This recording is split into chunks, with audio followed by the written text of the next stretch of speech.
Welcome back to the channel. Today we're working on that 682. We're going to remove this motor and actually we're going to part this machine. We're going to put the air cleaner back on and then we're going to straighten out the frame. We're going to unhook all the cables. Now in a previous video I took the bolts out, so this motor is actually loose and you'll see exactly what I did in a future video. But we're going to get this back on. Put some Permatex tack on this elbow right here. And we're going to make sure, I don't want it sucking any dirt whatsoever, and this will kind of seal it up a little bit. If you don't have some of this, get this. If you're putting head gaskets on or anything of that nature, you definitely want to get some of it. They also have a shellac also that is much thicker, and that will really seal up everything.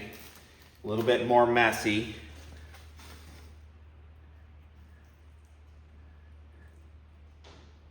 And this will hold it in place.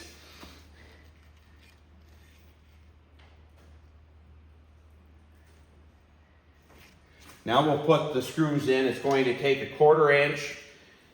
We're going to put a glove down in here. Now this is the machine that 2 screws ended up down in the valve. Had to change the motors out on this machine about a year ago, and the gentleman kept bringing it back, so I decided to buy it back. And like I always say, it's not rosy here each and every day. They dropped it off in a truck. That's why we're going to straighten out the frame. I'm going to use a magnetized socket, 1/4 inch.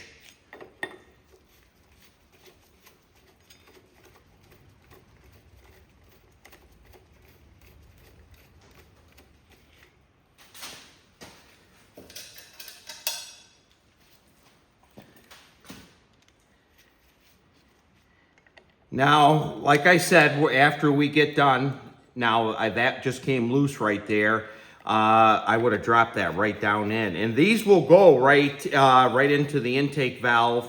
So I had to buy this machine back. So we'll explain it a little bit. Gentleman dropped it off a truck, and when it landed, it bent the hood up a little bit. I was shimming it when it came in here for warranty. Did not know the story that it dropped off in a truck. So I changed the motor out and was able to get the customer going. Actually did not film that. And let the motor just sit. When they picked it up, they had told me the story about it not be able to start after it dropped off the truck. So when it dropped off the truck, obviously, they thought the motor was bad. So the motor came in. I couldn't get it running either. And so I just replaced it, put it off to the side. We're going to have to switch over to a regular socket because of this back one right here. So it was about a year ago now. I put the motor off to the side, and about 30 days later, I thought, you know, I ought to pull the heads off in it and see if it has a blown head gasket or what the issue is. So I pulled the left hand on a KT17 Series 2, pulled the left hand head off, and here was 2 screws sitting right, holding the intake valve open. So I took them right out, didn't even hurt the valve at all. And I decided to take the other head gasket off, put 2 new head gaskets on it, and instantly fired up as soon as I test fired it. Tested it on the floor, and I actually think I have a past video of that firing up. I just never told the story. And when you're in business, you're going to have deals that backfire a little bit. Some are your fault, some are the others. And customer's always right. Now I'll admit, you see the best of every day here, and because I never talk negative. That's one thing I don't. It was a bad deal. We'll move on from it, and we'll make it up in volume. So we're in good shape. This motor actually runs extremely well. Brought it back, had a bunch of, this is the one that you saw that had a bunch of water in it. We're going to unhook the controls there, and then we're gonna go back over to the other side, do the throttle, and then we'll unhook the dry shaft. Now, I haven't unhooked the electric clutch. We're going to do that. Now, I have numerous videos on pulling an M18, KT17. That's kind of a daily occurrence here. Pulling lawns, and actually that nut's already off. I didn't realize I already taken that off. But customers are coming in for the newer style Cadets. Been selling a lot of John Deere parts recently. There's a lot of John Deeres in this area. I don't particularly care for a Deere mower, but a lot of people really like them.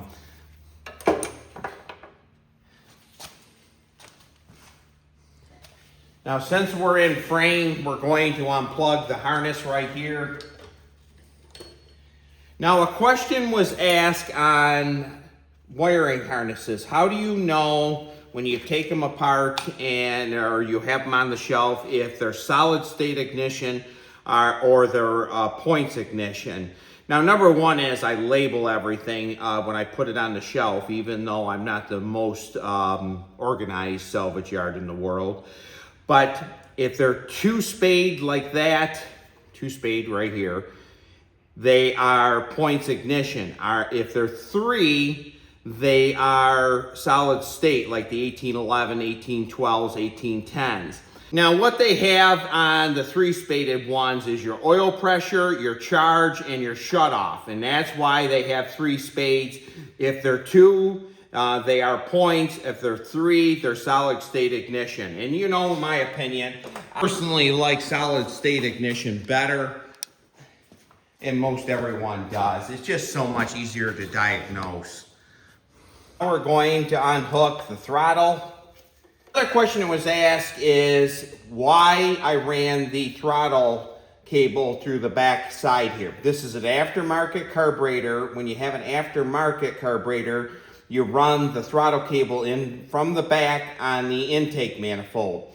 Now, when you have an original KT17, you run them right through the front and loop them right in. So that's the difference in them. Me personally, I think this was a real big improvement when they ran them in from the back.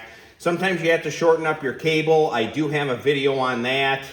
And I actually did that back when it was about 0 out on a 782.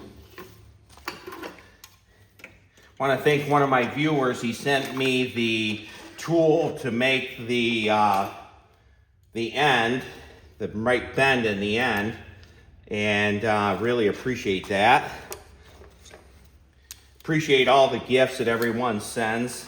Same clip you use for the front when they go on the neck for the front of a KT17. So you don't have to buy anything different. You just have to relocate it.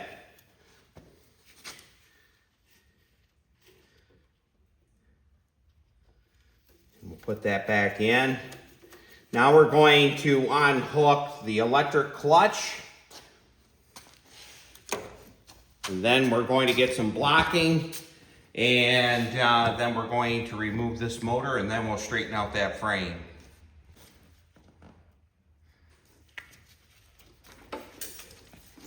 We're in good shape there. Let's tip the motor up and then we'll unhook the starter and then we'll lift it right out. So we're going to just tip it off to the side. We've already unhooked from the dry shaft and we'll take that nut right off.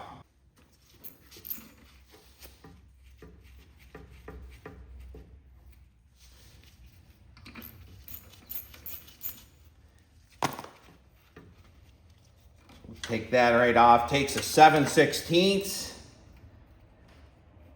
We'll get our blocking ready. Another video we have coming up is I bought a Haben the other day and the Haben is missing a frame, so we're going to be welding that up and making a frame for one. I might have bought a 982 yesterday with a brush hog. with rear PTO. And it's the original Woods Cub Cadet one.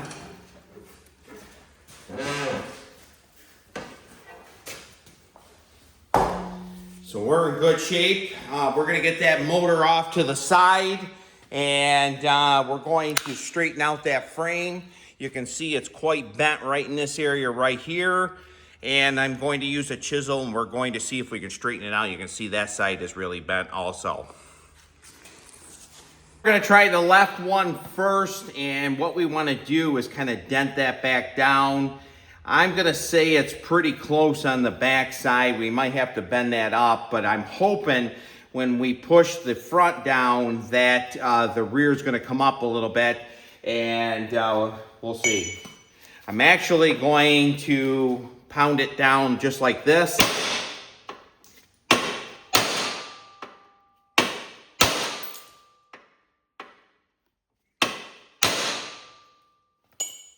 You can see it's starting to take shape.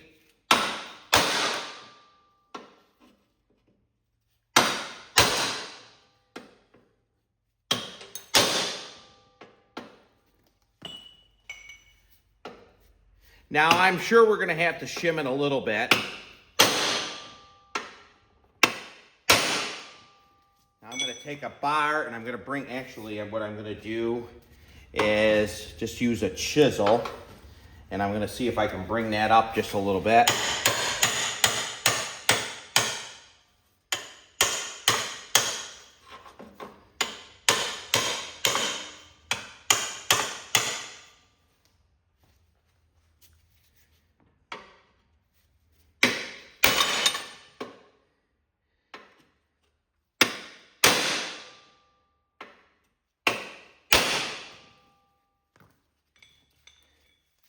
And stretch it just a little bit right here.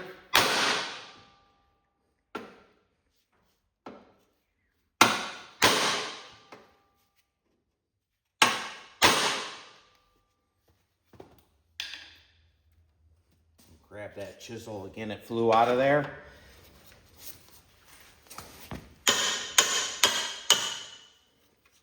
Actually, let's get a bar.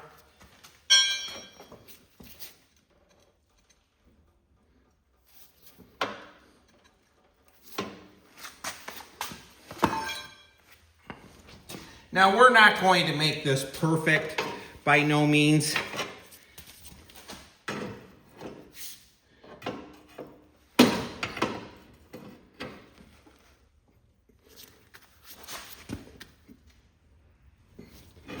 Not too far off there, though. Obviously, the grill housing is going to cover our sins.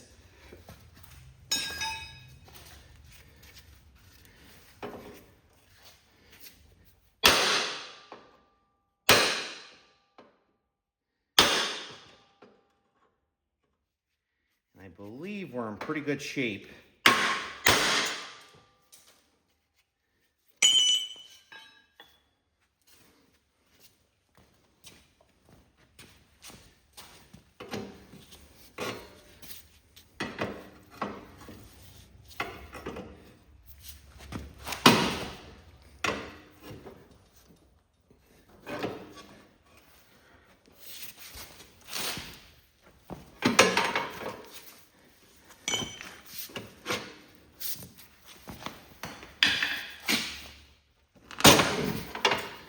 This isn't the safest job I ever did.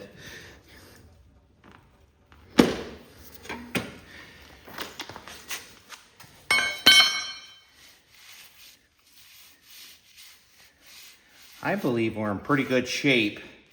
If I have to, I think what I'll do is I'll just grind this down a little bit right in this area right here when I use this frame again, and I'm actually going to turn this over to hydraulic. And I might grind that just a little bit, a little thinner right there to tip it a little bit that way. Now, I have these shims, and actually that's what I used the last time. I put some shims in this area right here like this. These are the same ones you use on a car.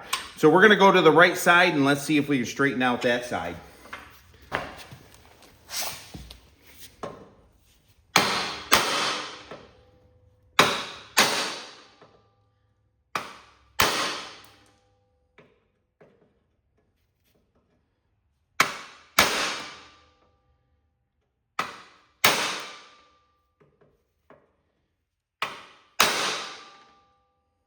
Now we're bent down right in that area right there. Let's put that chisel in there and see if we can bend it just a little bit. Now metal always tries to go back to its original press.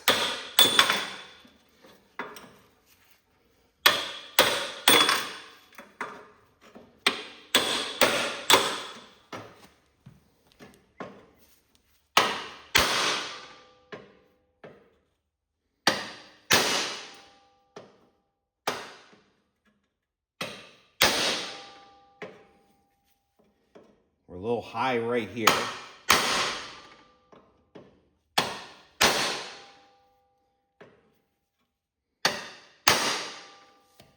Let's bend that.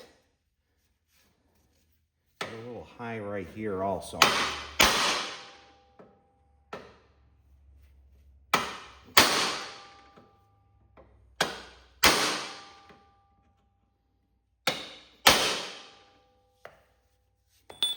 Now let's take a bar and we're gonna bend it up a little bit right there.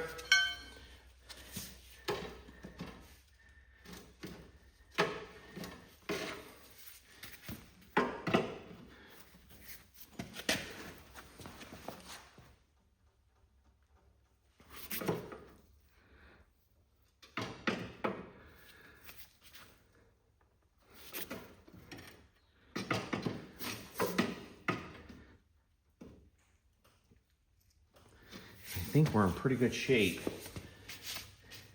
We're a little high right there.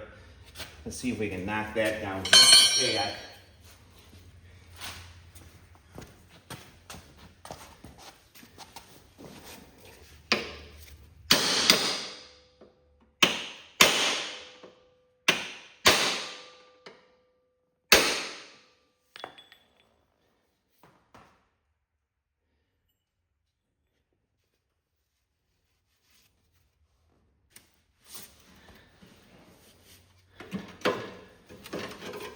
I think we're in pretty good shape. It's not perfect by no means, but I'm happy. Worst comes to worst, like I said, I'll take a 4.5-inch grinder and I'll flatten them out a little bit. But they have this round oval in them again, and I think we're in pretty good shape. You can come over to this side right here and see that oval right in there also. So they're kind of designed to sit right down in there, to have this lip right here, and I believe we're in pretty good shape. So thank you so much for watching. If you haven't subscribed to the channel, please do so. And like always, we'll see you on the next video.